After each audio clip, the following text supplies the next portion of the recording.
News about Matthew Perry involves a significant development in the investigation of his passing. Five people, including two doctors, have been charged in connection with his overdose.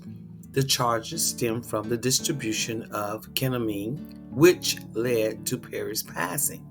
The defendant, including a former movie director, two doctors, his living assistant, and a drug dealer known as the Ketamine Queen. Well, let's talk about friends like these. Who needs enemies? Go ahead and subscribe during this intro, and I'll be back with more. Hello, lovely souls. It's me again, the Delightful Soul, and welcome to my channel, Delightful by Design. Get ready for my take on all things trending, even the shenanigans. I aim to sprinkle my opinion with a dash of delight, but hey, not everything can be a delight, right?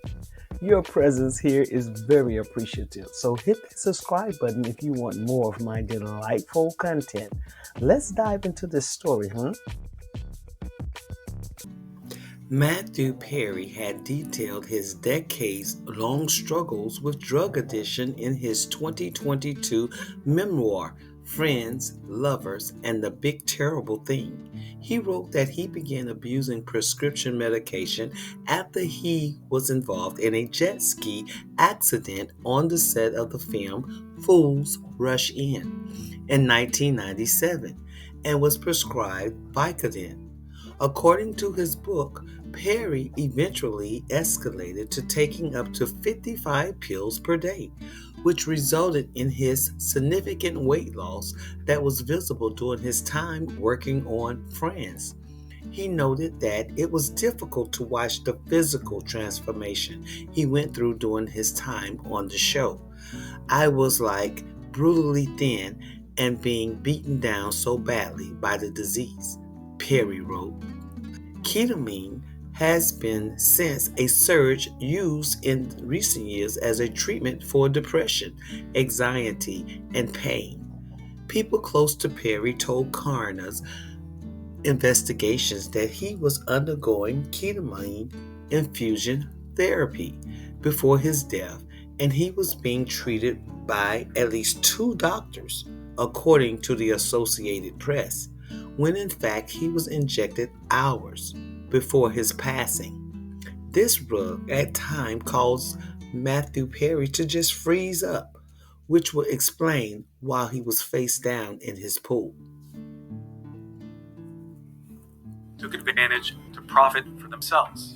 The five players: a Hollywood director, Eric Fleming, Matthew's acquaintance and alleged drug runner; two doctors, Chavez, the alleged supplier who used to run a ketamine clinic, and Placentia, aka Dr. P, the accused injector who allegedly once shot up Matthew with such a large dose it caused him to freeze up.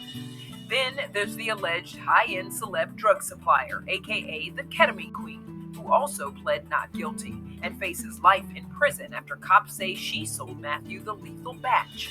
But what about Matthew's live-in assistant, Kenneth Iwamasa, who took a plea deal to potentially avoid a 15-year prison sentence?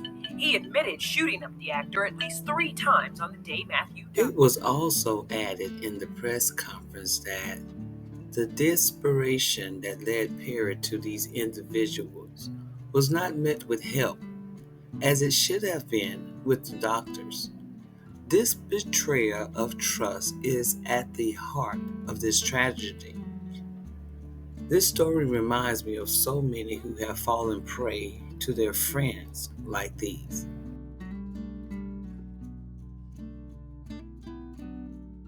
Was he a part of the conspiracy that has plagued the entertainment industry for years? Well, were those 5 actions were encouraged by her being, if you know what I mean? Assessing the relationship with those around you and your friends, your loved ones, that is acceptable, because realistically, not everyone have ill intentions for you, and it's also important to acknowledge that not everyone will be your friend, especially these friends that often can't say and don't say no. Now, these doctors, they know the extent of what some of these drugs would eventually do to you. They should. Some are highly addictive and have dire side effects. Good doctors run tests and ask questions to see whether these certain medication is applicable for your condition and overall health. I did wonder why these medical people, and not professionals, of course, around him were willing to jeopardize their livelihood to help someone meet their demise. It must have been some capital gain on their behalf. I know that Matthew is grown and makes up his own decisions and everything, and at times he was probably difficult to deal with because of the need of that substance. But friends like these, look at some of these people in his circle, a bunch of rug dealers. Who's to blame? People who have knowledge of the ketamine queen and others long before they made the headlines. Wink, wink, I get it. Substance abuse does not allow you to recognize your friends like these, and those who reject your demise. It's a tragic situation, but it seems like justice is being pursued. Tell me, how do you feel about this news? Please leave your delightful opinion in the comment section below. So much for tuning in today. If you enjoyed the content, please don't forget to hit that like button and subscribe to the content if you haven't already done so. It really helps me out and ensures you won't miss any future episodes. Now feel free to leave a comment below with your thoughts, questions, or any topic you would like for me to cover in upcoming vlogs. I'd love to hear from you. Also, be sure to follow me on my other social media platforms, linked below. Until next time, stay delightful.